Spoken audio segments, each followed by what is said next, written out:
Hello, my name is Mrs. Baker, a teacher at H.M. Phifer Middle School. H.M. Phifer Middle School held a career day for its students on June 4th. Career Day was planned to encourage our students to explore careers that they're interested in, and it also gave them an opportunity to learn about careers that would be new to them.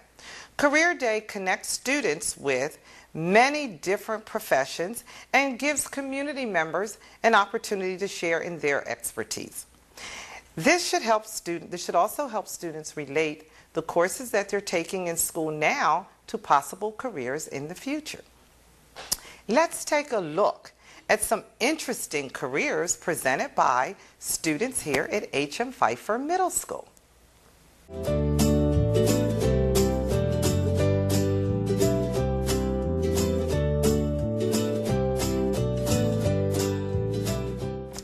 Hello fellow Phifer students, I am Adina Talabi presenting this week's Career Spotlight.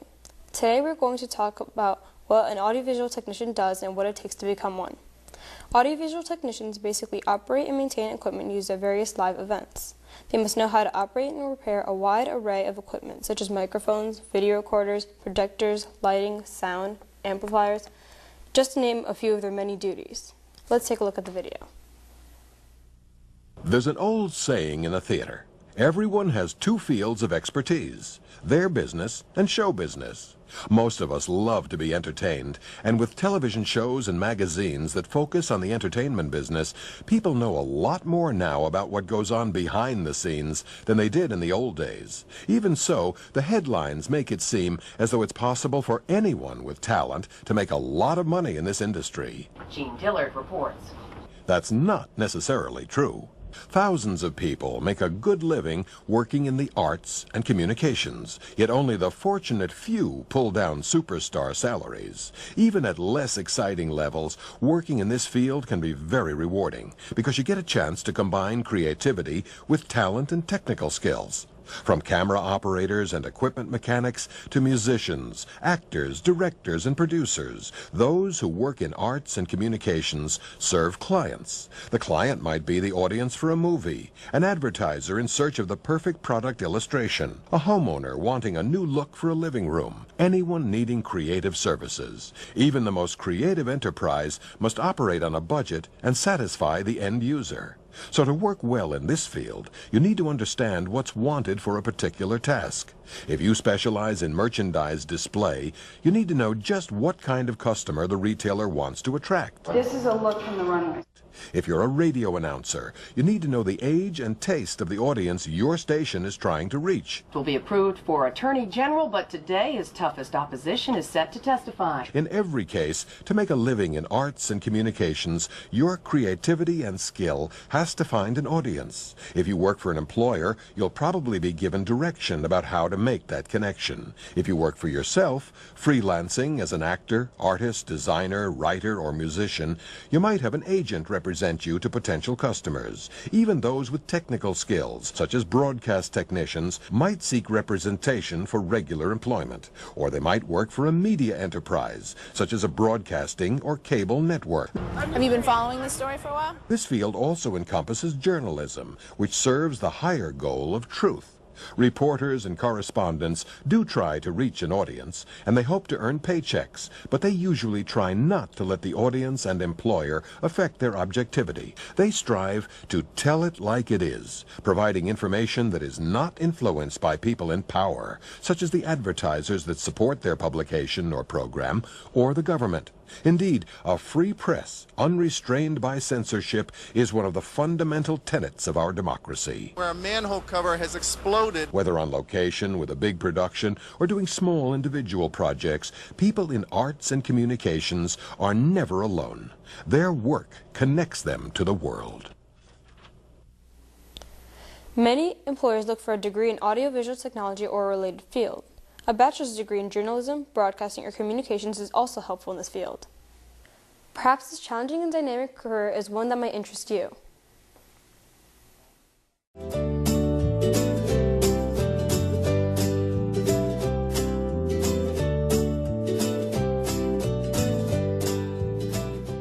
Hey there, Phifer. I am Risha Morton, and I am here to present this week's Career Spotlight.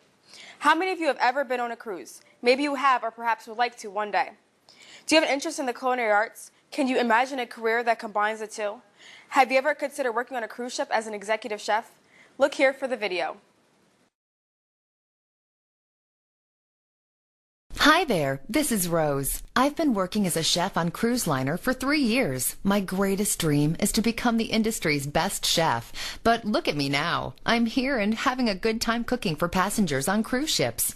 I just wanted to tell everybody what pleasures I get from working on a cruise liner. Yes, I work and get paid and get entertained at the same time. Well, I'm not here to boast about my achievement. I just want to give you an insight into what you get from a cruise ship job. I must say, this is a kind of job you shouldn't let pass you by. Working on a cruise ship doesn't just give you great pay, free meals, bar allowance, and accommodation. Life aboard lets you meet new people and travel. Think about it. Everyone in the world dreams of exploring new places. Millions of people dream, but only few make it happen. You can be one of those few that make it happen.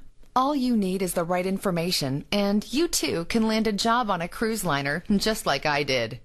If traveling is your interest, but you don't have the budget, the dream isn't over yet. Working on a cruise ship can help you fulfill your desire. This could be the best job in the world. Imagine yourself cruising the seas of Caribbean, Bahamas, and other exclusive tourist destinations of the world. You couldn't ask for more from a job. You travel, you meet people, and get paid for it. Each day that you wake up is a new journey and experience.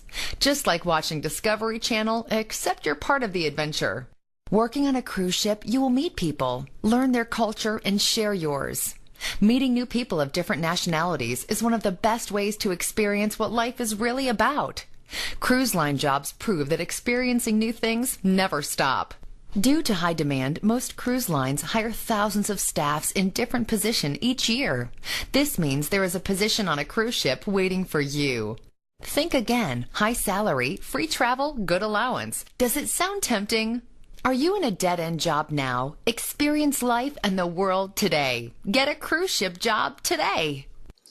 To become an executive chef, you first must have 8 to 10 years working under the executive chef or have several years working in a 5-star restaurant. Many have earned a culinary certification or a degree from a culinary school. This exciting career can be physically and emotionally demanding, but allows travel in a salary range of $4,500 to $7,800 a month. Is this the career for you?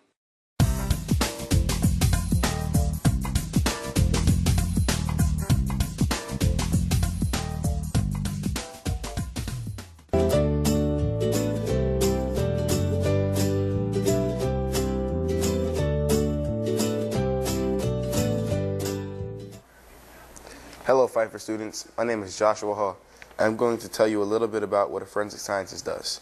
There are several TV shows based around forensic scientists, also known as crime scene investigators. What do they really do in a day's work? Let's take a look at the video. Crimes are solved by examining clues and developing evidence. On TV, it's all glamour. In real life, a forensic investigator like Eric Carita will tell you it takes patience and objectivity. My name is Eric Carita. I'm a forensic scientist, and I process DNA evidence in criminal investigations. We apply the aspects of science with law. Every case is a puzzle. Every case has a number of pieces you need to put together. Every time you touch something, you're transferring your genetic material to that object. What we do is we look for evidence of possible DNA to either clothing or a knife, some type of DNA transfer. We then remove that DNA from that piece of evidence, process it, then make comparisons. A lot of the misconception is that forensic science is exactly like CSI, what you're going to see on TV, and it's nowhere near that. You have your law enforcement, which will do a lot of the processing of the crime scene, the collecting of the evidence, and then you have your scientists. There's firearms examiners, there's latent prints examiners, there's DNA examiners, and we stay within our niche. We are absolutely the unbiased individual within the process. There is no, we believe an individual did it. What it comes down to is the science good? The people of the state are relying on you to process evidence accurately and in an ethical manner. So later, when you testify, you're testifying on behalf of science and the evidence. In high school especially, science was never something I was interested in. I had no intention whatsoever, even after graduating from high school, to go to college. I worked in a mill for a couple years, and then I decided that I wanted to further my education, see where it could take me. I took an internship up at the Connecticut Forensic Lab, and then from there I knew there was absolutely nowhere else I wanted to be but here.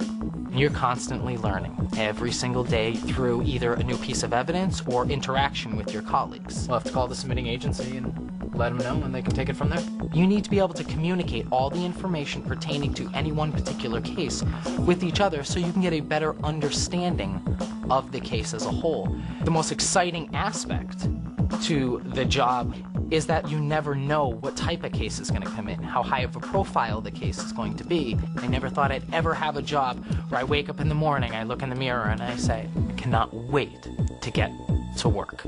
I cannot wait to get to work. It's that exciting. Many forensic scientists have earned a degree in chemistry, biology, or forensic science. Some are trained as police officers first. Some forensic scientists will further specialize in DNA and firearms analysis. Perhaps this very interesting and challenging career may be the right one for you.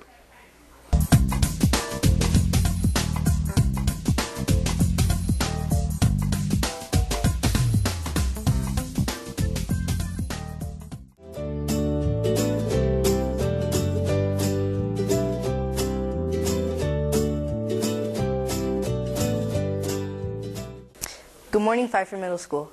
I am Rachel Jeff McCauley, and today we will be getting a glimpse of what a software developer does. Software developers are the creative and intelligent minds behind the computer programs.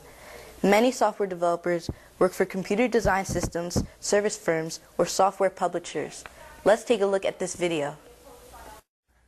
Career Builder and the Economic Modeling Specialist International recently identified the fastest growing jobs in today's workforce for people with bachelor's degrees. Since 2010, the demand for professionals in these positions has steadily risen, along with the number of available new jobs. What does that mean for job seekers? Those who have or are willing to learn the skills needed for these positions will have their fair share of opportunities available for years to come. Let's take a closer look at one of the top jobs, software developer. So what exactly does a software developer do?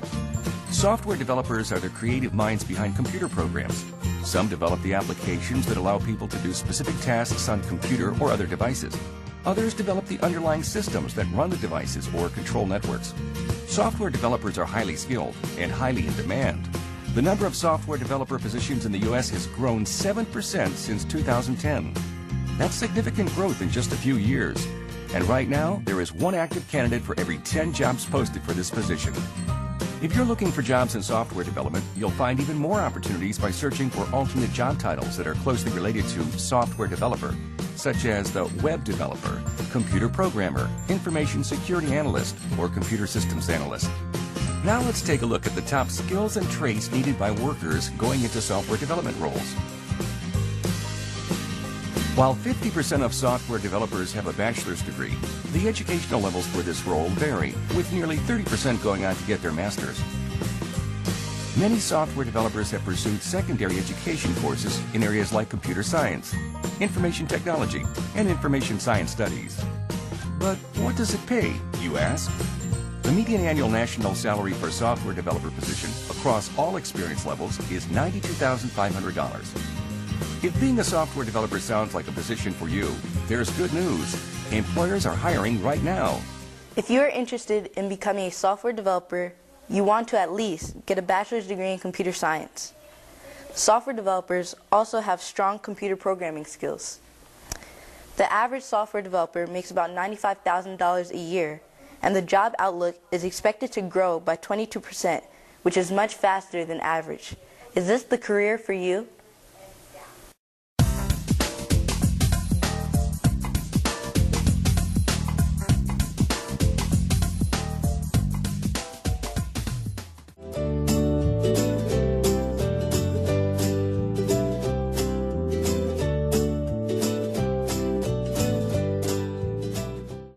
Good morning, Phifer Middle School. My name is Kayla Fisher.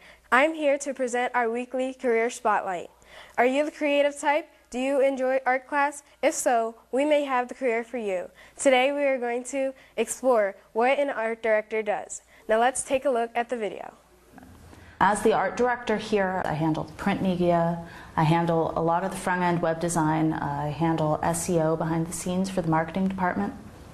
On a day-to-day basis, I work in pretty much all of the Adobe Creative Suite, so Adobe Photoshop, Illustrator, and Dreamweaver in particular, also Flash and InDesign as it's called for. I've been making websites and working in Adobe Photoshop since I was around 13. I'm basically self-taught when it comes to all of the creative applications. The trick for me to keeping your work and personal life balanced, and it's really hard, and I certainly haven't managed it yet, is to really communicate with your coworkers. Instead of having them go into leads, because we realize that you can't tie leads to opportunities or to... That I'm doing in Zoho is more on the programming end, and you'd probably want to talk. Be really clear about what boundaries you set and do your best to meet the goals that are set out for you during the day, so that when you go home you're not afraid that you missed a deadline or that you're letting someone down by enjoying your own life. I got this job specifically after having just a string of sort of rough jobs, working in retail, worked in an art supply store. I got an interview here for just a 2-week gig. My contract got extended and extended and extended. And finally, the CEO of the company said he would rather gnaw off his left arm than lose me.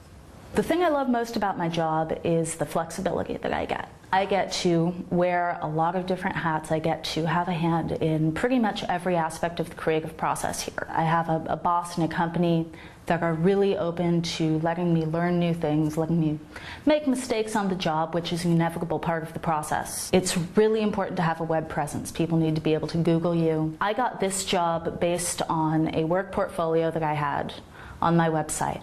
I would say, knowing what I know now, it was only a medium good portfolio, but the thing is, it was there for people to look at, see my past work, see that I had experience, and see that I knew something about what I was doing. I can't stress enough that you can't be too self-critical when you're putting things online.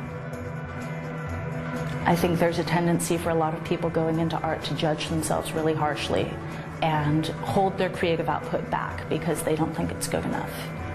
But it's always good enough, just put it out there. Most art directors have a bachelor's degree in art or design. Some enroll in art administration or art management programs. If this exciting career appeals to you, then you may just be that creative and talented individual this profession seeks.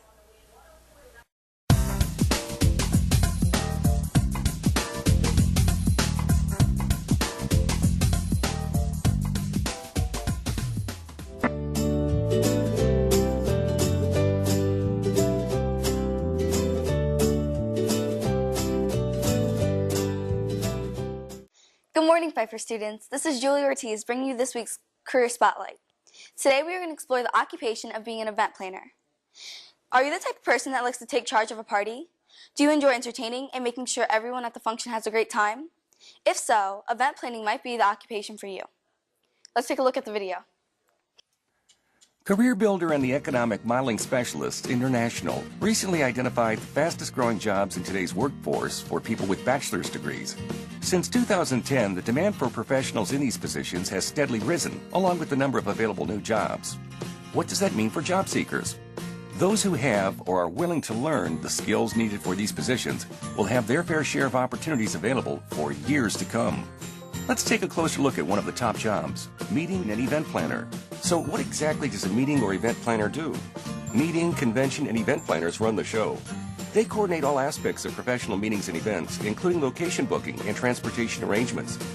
They also help facilitate other details in conjunction with internal teams like marketing or sales. Meeting and event planners are in high demand. The number of positions for these roles in the U.S. has grown 10% since 2010. That's significant growth in just a few years. For every 25 jobs posted, there are 12 active candidates, meaning employers need qualified workers. If you're looking for a job as a meeting or event planner, you'll find even more opportunities by searching for alternate job titles that are closely related to this job, including travel guide, program director, general and operations manager, or spa and resort manager. Now let's take a look at the top skills and traits needed by meeting and event planners. While most people in this profession have a bachelor's degree, the educational levels for this role vary. Many meeting and event planners have pursued secondary education courses in areas such as hospitality management, sales and sales operations, and meeting event planning. But what does it pay, you ask? The median annual national salary for meeting and event planners across all experience levels is $47,380. If the role of meeting, convention, and event planner sounds like a fit for you, there is good news. Employers are hiring right now. To get into such a fun and exciting profession, a bachelor's degree in hospitality management or a related field is required. Some study public relations and marketing, although hospitality management seems to be the preferred degree. Although a job in this field will be competitive, the chance of getting hired and career growth are much greater with a bachelor's degree. Maybe this fun job is the right fit for you.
Welcome back.